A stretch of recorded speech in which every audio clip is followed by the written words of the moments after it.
We've been calling for this for a long time. And it finally happened on Friday when President Donald Trump announced that he had made Nigeria a country of particular concern. Now, that is a specific designation. It goes back to the International Religious Freedom Act. Now, Nigeria was designated a country of particular concern in December of 2020 by then Secretary of State Mike Pompeo. I was the chairman of the U.S. Commission on International Religious Freedom, and we had recommended it. Of course, we had recommended it for every year since 2009, but finally it happened. It happened. However, the Biden administration that came in the next month shortly removed the designation. But now, 4 years later, it's back on. Joining me now to discuss this, Dr. Bob Destro, who formerly served at the U.S. Department of State as the Assistant Secretary of State for Democracy, Human Rights, and Labor. Dr. Destro, welcome back to Washington Watch. Thanks for joining us. Well, thanks for having me. It's a pleasure to be here. Well, I'm sure you were encouraged by this move by the Trump administration designating Nigeria as a country of particular concern. Speak to what that means and why it's important. Well, I was more than encouraged. Actually, I was energized. And the reason is that, when Secretary Pompeo designated Nigeria back in December of 2020, I was in the room. And I was one of the people who urged it, but I knew, as we all know now, that the State Department bureaucracy, does not like the idea. And so I really have to hand it to President Trump. He's a hero in my view for making the designation, because it's now clear that the president himself sees the problem. And now I think it's possible to organize the troops, so to speak, on this side of the water to actually get some things done to help the people of Nigeria. Now, the president on Friday as well said that he was asking Congressman Riley Moore as well as Tom Cole and the House Appropriations Committee to immediately look into this matter and report back to him. Now, I'm assuming it was appropriations actions that could be taken, but you've got the U.S. Commission on International Religious Freedom. That is a creation of Congress that has that reports each year to the president, to the Secretary of State, and to Congress. They've been raising this issue consistently. You've got the you have the Ambassador for International Religious Freedom in the State Department itself that's been raising concerns about this. So what might the president be looking for? Well, we know, wholly apart from the wholly apart from the appropriations inquiry that has been launched, there is plenty of money in the State Department budget for Africa. They're looking for places in which it could be, valuably spent, so to speak.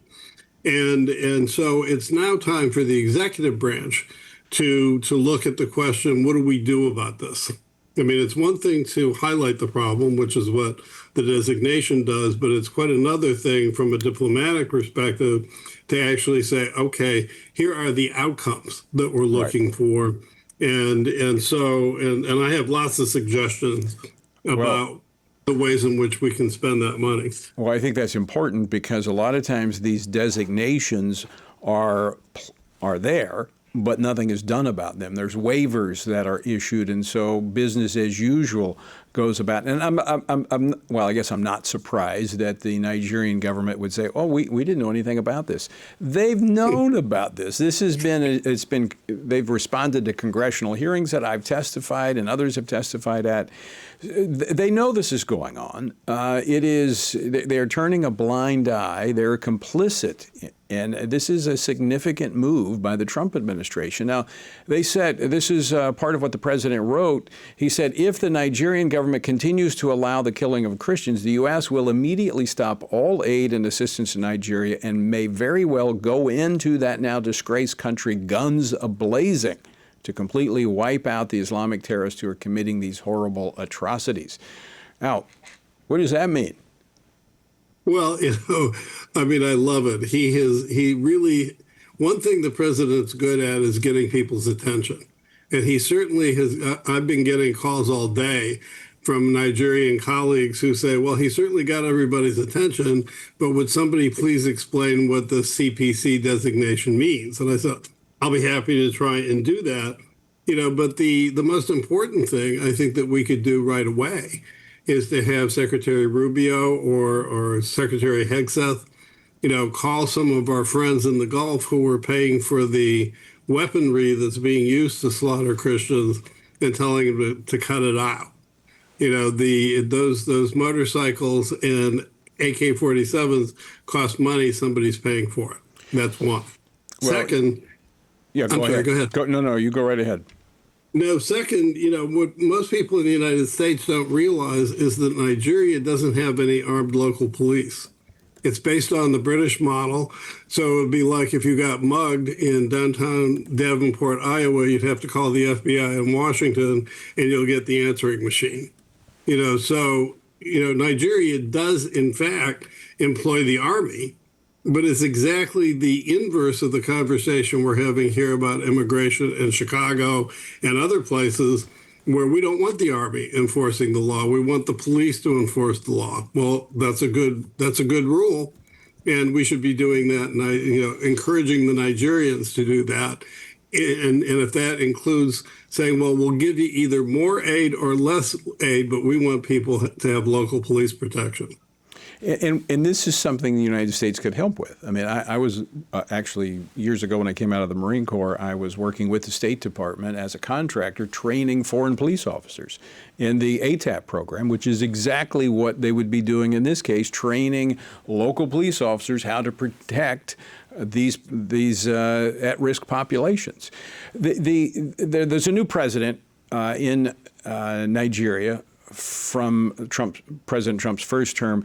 When he met with Buhari in the first term, he brought this up when he was at the White House, and for about 6 months, Nigeria was kind of on their guard, on their best behavior, protecting Christians. But then they kind of, moved away, and then the persecution began again.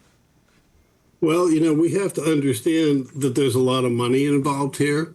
That it's not just persecution of Christians; it's a spectacular land grab where they've moved probably 180,000 families off of their ancestral neighborhoods. Yeah, and so it's a land grab. Right. It's ethnocultural warfare.